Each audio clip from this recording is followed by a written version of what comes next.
This podcast is made possible by supporters like you. Mahalo. And by Atlas Insurance Agency, Hawaii's largest professional agency, helping Hawaii navigate insurance solutions since 1929. More at atlasinsurance.com.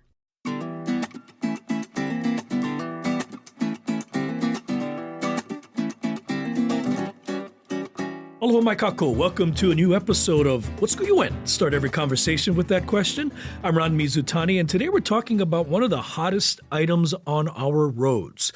You know, the last time I seen something like this was back in 1992, about there when a civilian version of the military Humvee, known as the Hummer, went on sale. The hulking road warrior tipped the scales at 8,000 pounds and got less than 10 miles of gas per gallon. Once Hollywood celebrities like Arnold Schwarzenegger got behind the wheel, they started popping up everywhere, including here in Hawaii.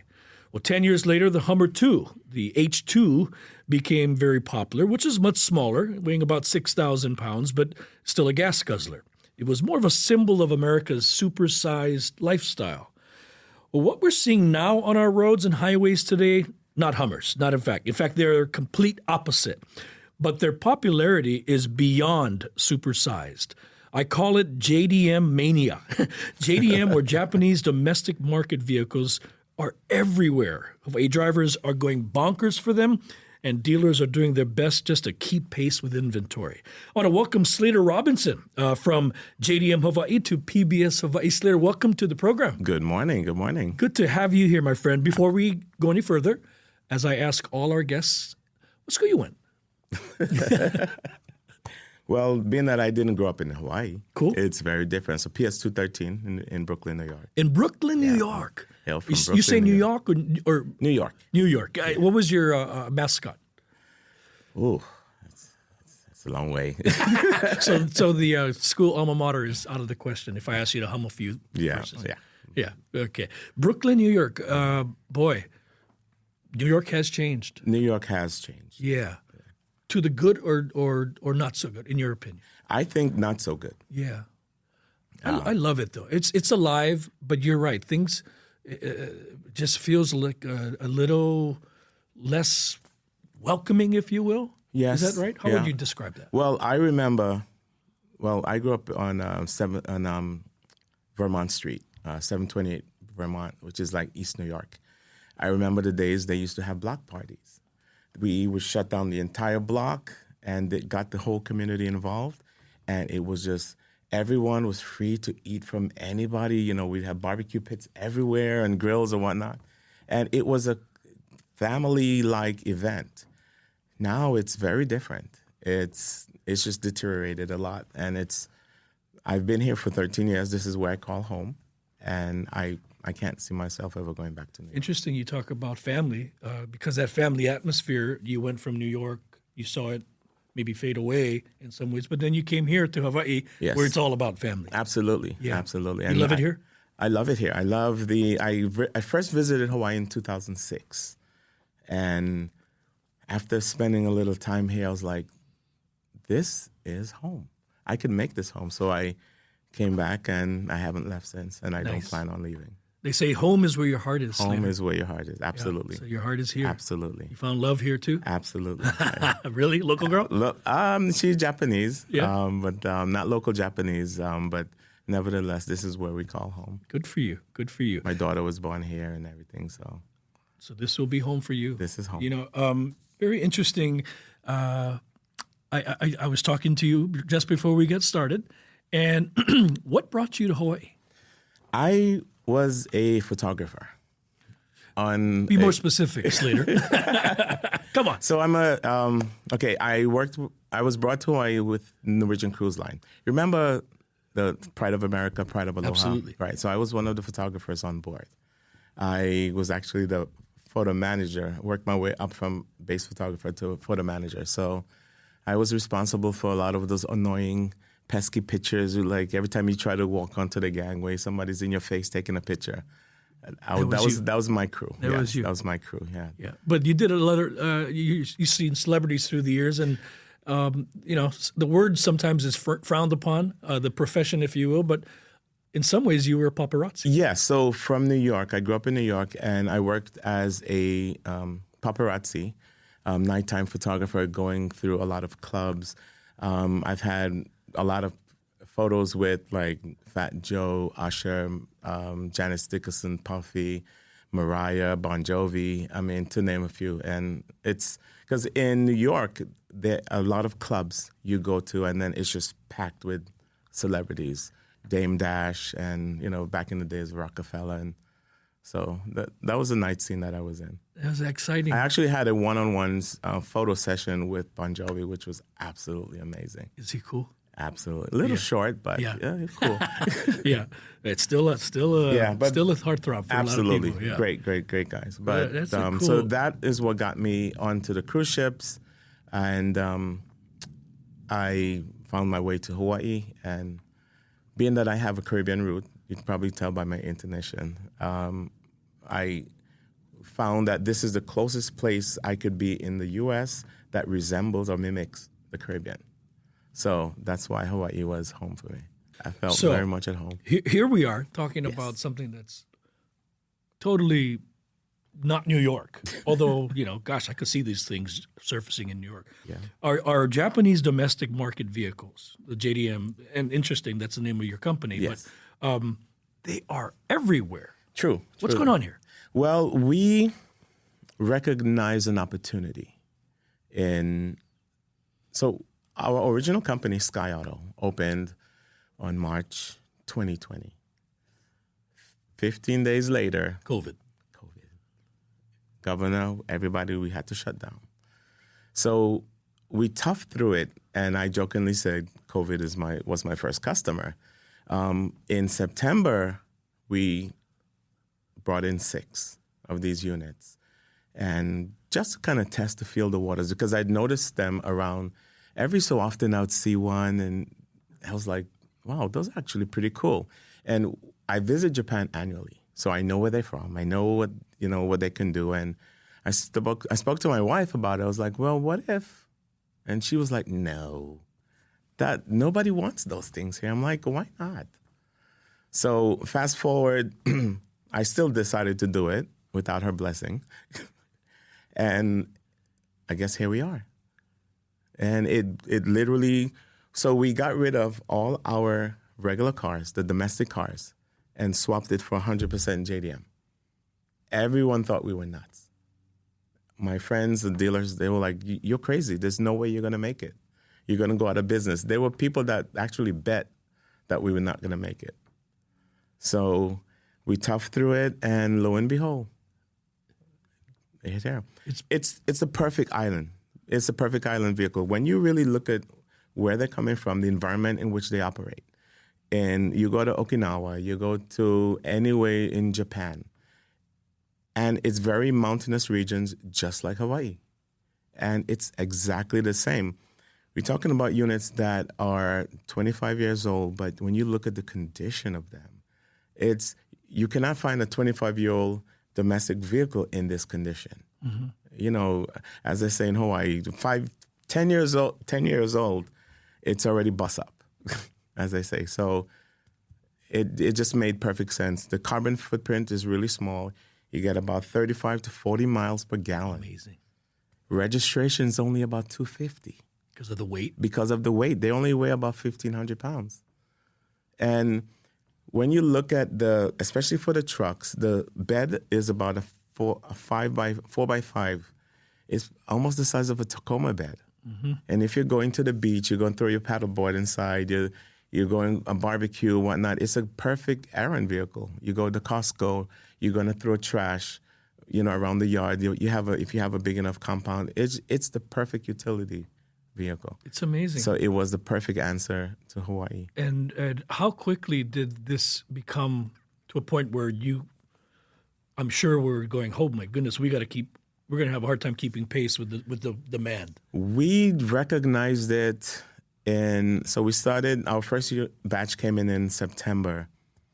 I think by November, we had to make that decision. Mm-hmm. So with this, I must say with this business, it's all you have to get the vehicles ahead of time in order to keep them coming in, to keep that pipeline. You have to keep it stacked. It takes about 2 months for them to clear all their paperwork before they get here. So just imagine the backlog of logistics that need to be in place to maintain a steady flow of getting these every month. So we had to make some drastic moves in order to keep the pipeline filled. I can't imagine the logistics behind that. So you had to find your distributor, if you will, in Japan. Yes. What were they saying? What's going on in Hawaii, or were they not surprised? Well, no, they were completely surprised. So we single-handedly caused an inadvertent spike in price for these cars because when you look at like 2019, when you look at the data, there was not a high demand for these vehicles. Auction prices, unfortunately, has gone through the roof because of us. Sure. Because there was all of a sudden, all these cars are coming to Hawaii. Everyone's like, well, what's going on in Hawaii? And some people started to spike the prices. So it comes with any business, supply and demand. Right. But we have people in Japan, as we say, boots on the ground, that goes and takes care of it and sometimes physically inspect the vehicles.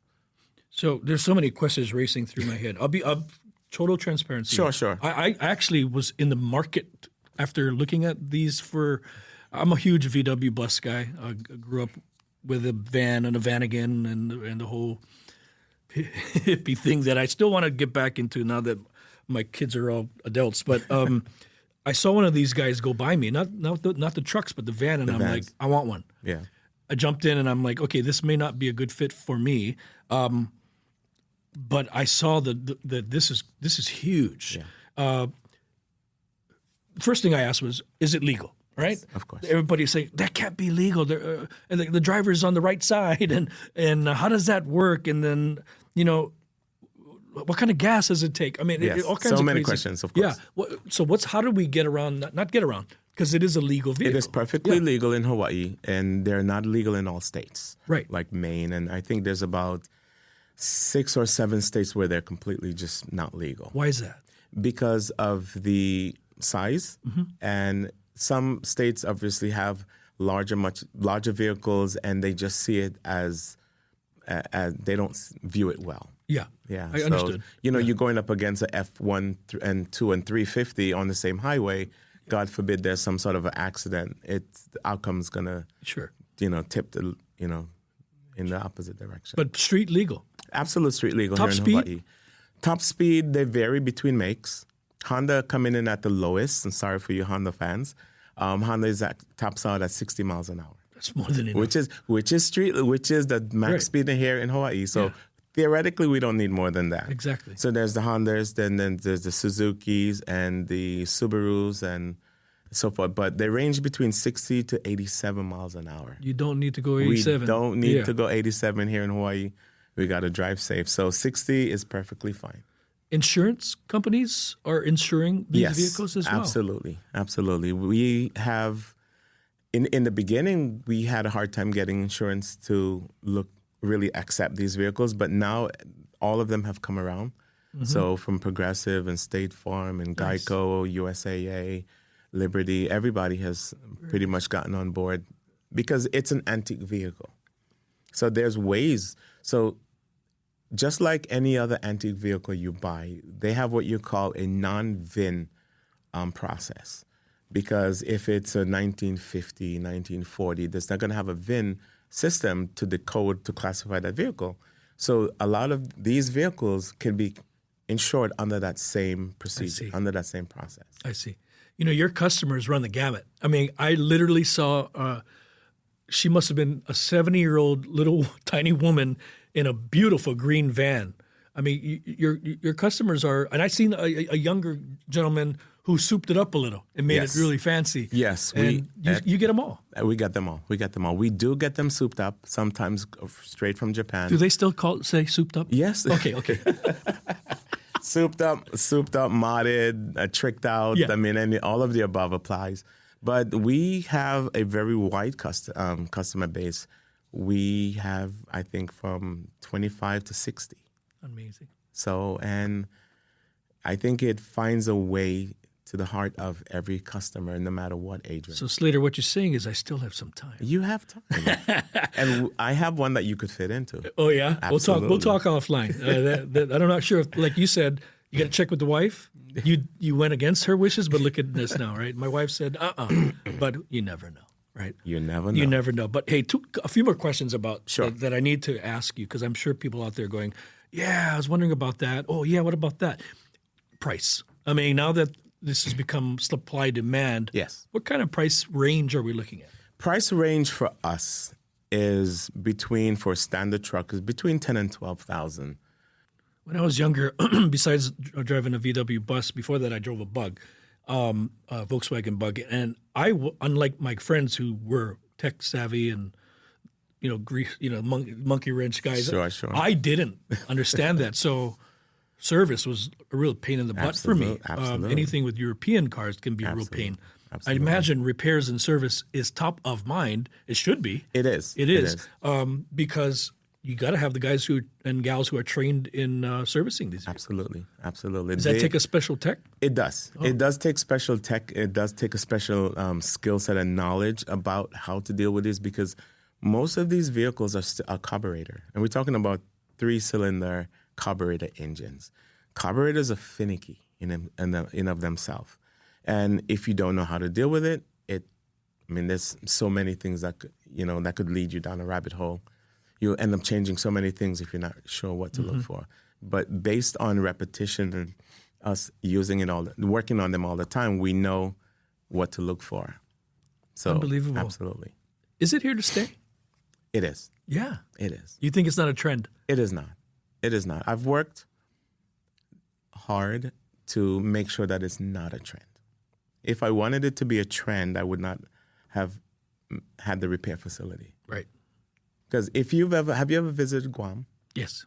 Oh, Guam? Guam. No, I'm sorry, I could barely. Micronesia, Guam. No, I have not. All right. So I said that to say was in Guam and Micronesia, when you traverse along any of the highways, you see these vehicles abandoned left and right all over because there's no one to repair them. Mm. Recognizing where I didn't want it to go, I made sure that the facility was there to make sure that doesn't happen. I didn't want to create a bottleneck situation. Say, for example, we bring in all these cars, these units, and there's no one to fix them. Right. The lifespan of it is going to be short. Right. We had the worst time in the beginning trying to get these cars fixed. It would take us sometimes 3-4 days just to get an AC fixed. Mm. And we took it to shops and they didn't want to check it, and it was hard. So I said, no, I cannot. I have to control that aspect. So you made some investments. So I made some investment. Smart. And I got the shop, and now we have customers that drive straight from the pier to us. And the guy, like one guy I spoke to yesterday, he said, "You're the reason why I bought this. I bought this with confidence because you guys exist, knowing that if anything happens, I can come here." It's a smart business plan. Absolutely. It's very strategic-minded. Very. So congrats to you on that, Slater. That's Thank a you. good decision. And, Thank it's you. an investment in future. Absolutely. I asked you if it's here to stay because we've seen vehicles that trend and they get really popular, and then, for some whatever reason, they fade off. For a while, they're Americans, Yes. even local boys. Yes, we like our absolutely. big trucks. Absolutely. And we like our big SUVs. And but then people started seeing gas prices hitting Yes. $5, and Yep. all of a sudden you see less of those. Now gas prices kind of hovering, between $4 and $4, and Yes. you're seeing a little bit more big trucks back on the road again. Absolutely. How do you keep? There's always going to be a need for something smaller. There is Yeah. going to be a need, true. And I think it's a perfect plug. You can have your regular, whether it's a F-150, Tacoma, or whatever big boy, regular truck that you want, but there's still the need to have this. Yeah. You could beat it up if you want and not be so meticulous about getting it dirty. Yeah. Like I mentioned earlier, you could throw your paddleboard. You could put a rack on it, throw your paddle. You don't have to worry about getting salt on your Tacoma because you know what happens with rust and all that. You figure, well, this is something that you could just beat up if you have to. 40 miles a gallon. It's really not that big of a hurt, so to speak. I understand what you're saying. And it plugs perfectly. Yep. We have a lot of farmers. Some of these trucks have dump capabilities. They're at 4x4 on the farm. We have construction companies. The bed size for some of the larger trucks is 10 by 12. Wow. And the sides fold down. Right. So literally it's like a bucket of, you could literally just take your forklift with pallets, load, and just dig out. And it can handle the torque, if you will. Yes, absolutely. Between 32 and some 4,500 pounds is the payload for the bigger ones. That's plenty. Yeah. Okay, inside baseball here. Boku Mizutani Kiyoshi desu. I'm Japanese, so I feel like I can go there. Okay, my middle name is Kiyoshi, and this is just in my home. I call them Kiyoshi. Yeah. Every time I see a beautiful, JDM go by, my wife says Kiyoshi. Oh, here comes Kiyoshi. Nice. I swear by it. One of these days, you're going to see a Kiyoshi come up Kahumanu Road and street because I'm going to finally take the dive in that. I used to drive big trucks all my life. With your wife's consent now, mind you. Oh, of course. Gosh, she's not listening, but I'm a smart man, my friend. Yeah, but no, so are you. Are you. Yes. Hey, Slater, this has been really enlightening for me, and I'm sure others who are curious or have seen them go by. I've seen them on the freeway, not as many as obviously, and I think maybe people are just smart about exposing themselves to. I think so. Yeah. Now they are freeway legal. Yes. You can definitely go on the freeway with them, but there are some drawbacks, which they don't have airbags. They're not equipped with airbag, the K vehicles. In Japan, where these vehicles are made, they're usually not driven beyond 30, 40 kilometers in Japan. And that's like, 25 miles an hour roughly? Correct. So in Japan, each prefecture, mostly whether it's the farming communities, they're usually reserved for that specific prefecture. And if they have to go on long drives, they jump in their regular cars and they traverse, across, other parts of Japan. And that's usually what they're used for, because these are farm trucks. Sure. So a lot of people, and I don't know what the mindset was, why they didn't equip them with airbags, but they don't have airbags. That's understandable. I mean, it's a smaller vehicle. You don't go as fast. Yeah. You shouldn't be going as Shouldn't fast. be. So driving You on shouldn't H1 be- freeway is Exactly. probably not advised, but people do it. But people do it. because It's not advised, but like anything, I mean, you could be driving a fully equipped vehicle with airbag and still get into an accident. On Ward Avenue. So, on Ward Avenue, yeah. exactly. People make decisions, and that's something that it's. But I do educate my customers that, what the safety is. And of course, we do get questions about airbags and whatnot. Are they popping up on our neighbor islands? Yes. Yeah. Yes. I can imagine that too. We supply a lot of, actually, I think probably most of the outer islands with them. That's cool. I can see that happening on the smaller islands as well. Yes. I was wondering, because you just mentioned that, miles, right? Because when you buy a used vehicle, you think about, okay, how much miles, right? Sure. Sometimes it can be hard miles or short stops. Sure. Longer miles, which Yes. maybe extend the life of the vehicle. Sure. In this case, the Japanese communities use this in their smaller spaces. Yes. So you're not going to get a lot of miles, Correct. so to speak. But Correct. you will get stop, go, stop, go, stop, go miles. Correct. We try to get the units that are under 60,000 miles. Under 60,000 Miles. for 20-year vehicle. That's amazing. We have some with 3,000 miles. And it's 3,000 miles? Miles, correct. 3,000 miles. My grandma had 3,000 miles on her car. She didn't drive. 7,000 kilometers, just Yeah. imagine. So we have actually right now a truck with 7,000 kilometers on it. It's like That's like crazy. gold. It's like gold, exactly. So we tried to go after the more pristine, as we say, gingerly used units, because we do recognize that it's an older vehicle that you're acquiring. So we want to start you off on the right foot. We don't want to give you a vehicle that is rusted and it's just like a bad start. Yeah. So we want to start you out because some people are obviously are hesitant. So we give them the peace of mind, like, look, condition is a lot better than your 4Runner that you have, but I tell you that. Most of them I see on the roads are in fine condition. Yes. At least they look Yeah. appeared that way. Yeah. But you never know what's under the hood. Yeah. But in this case, you have the technicians and the technology to take care of that. A couple Absolutely. more questions I want to ask you. I know you're doing things with the future in mind, Yes. including with our keiki. Yes. What's going on? We are working on a storybook. A storybook. A storybook. Yes. For kids. For kids. I think we're going to be focusing on probably 5 to 9, age 5 to 9. It is actually being written already. And it's, without going into too much details. I'm sorry if I'm going someplace. No, it's okay. Without going into too much detail, but it's going to be a beautifully illustrated book which incorporates Japan and Hawaii. Nice. And it has, I would like to have it read by a Hawaiian to get that voice, so it's a beautiful story. It's going to be about adventure and relationships and little drama, but it's going to be really nice. So we're going to be having the audiobooks, coloring books, Brilliant. illustrated, fully illustrated books. And naturally, we'll have some characters, but Brilliant. we do want to extend the life of this. So when I said this is not going away, this is not going away. I can understand why now. Hey, do me a favor, Slater. If by chance one of your vehicles needs a name, because that's cool. Kids love to name. We got a name already. What was the little engine that could help me? Oh my God, we have 3 adults in here. Not Tommy. No, but Thomas. Yeah, Thomas. The train, of course. The train. It's a very famous Japanese. Tommy.